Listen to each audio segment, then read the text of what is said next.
Saat terjadi kasus intoleransi, kekerasan seksual, atau perundungan, warga Sekolah Bhinneka sudah tahu cara yang tepat dalam menyikapi dan mengatasinya.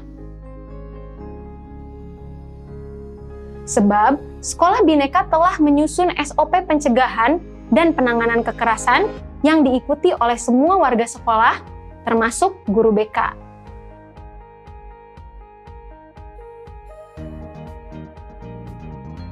Itulah contoh sekolah yang sudah memiliki kapasitas untuk menjadikan satuan pendidikan sebagai lingkungan belajar yang aman dan nyaman untuk semua.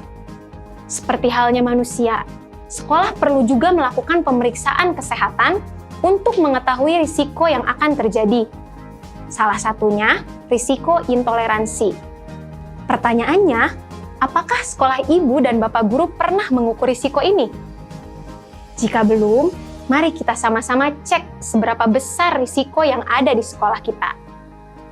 Untuk mengukur risiko, kita perlu mengecek jumlah ancaman dikali kerentanan dan dibagi dengan kapasitas.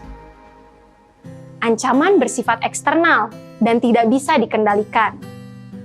Ancaman ini bisa mengancam keberlangsungan sekolah.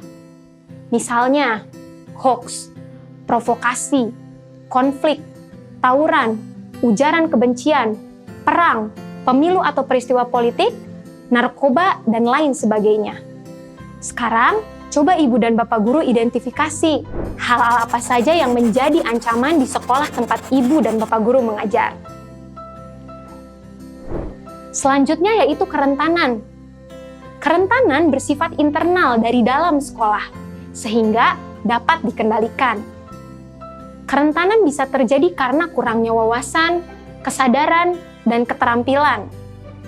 Selain itu, juga disebabkan oleh adanya titik-titik lemah yang perlu ada perbaikan. Contoh dari kerentanan misalnya, angka perundungan yang tinggi, rendahnya interaksi anak dan orang tua, warga sekolah yang cenderung homogen, sehingga interaksi dengan kelompok yang beragam sangat terbatas.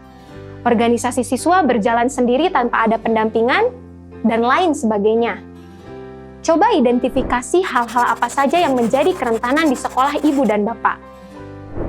Untuk menekan ancaman dan kerentanan, sekolah harus memperbesar kapasitas. Kapasitas berasal dari kesadaran semua pihak, baik kepala sekolah, guru, tenaga kependidikan, hingga peserta didik dan orang tua. Kapasitas juga dapat berupa kebijakan yang dikeluarkan sekolah maupun fasilitas yang mendukung untuk meningkatkan toleransi di sekolah.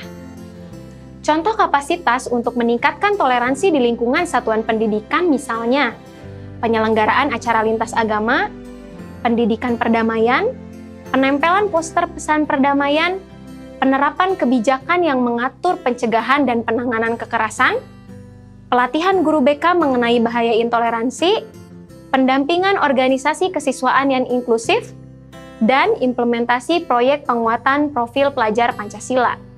Dari kapasitas yang sudah saya sebutkan tadi, kira-kira adakah kapasitas yang dimiliki sekolah ibu dan bapak?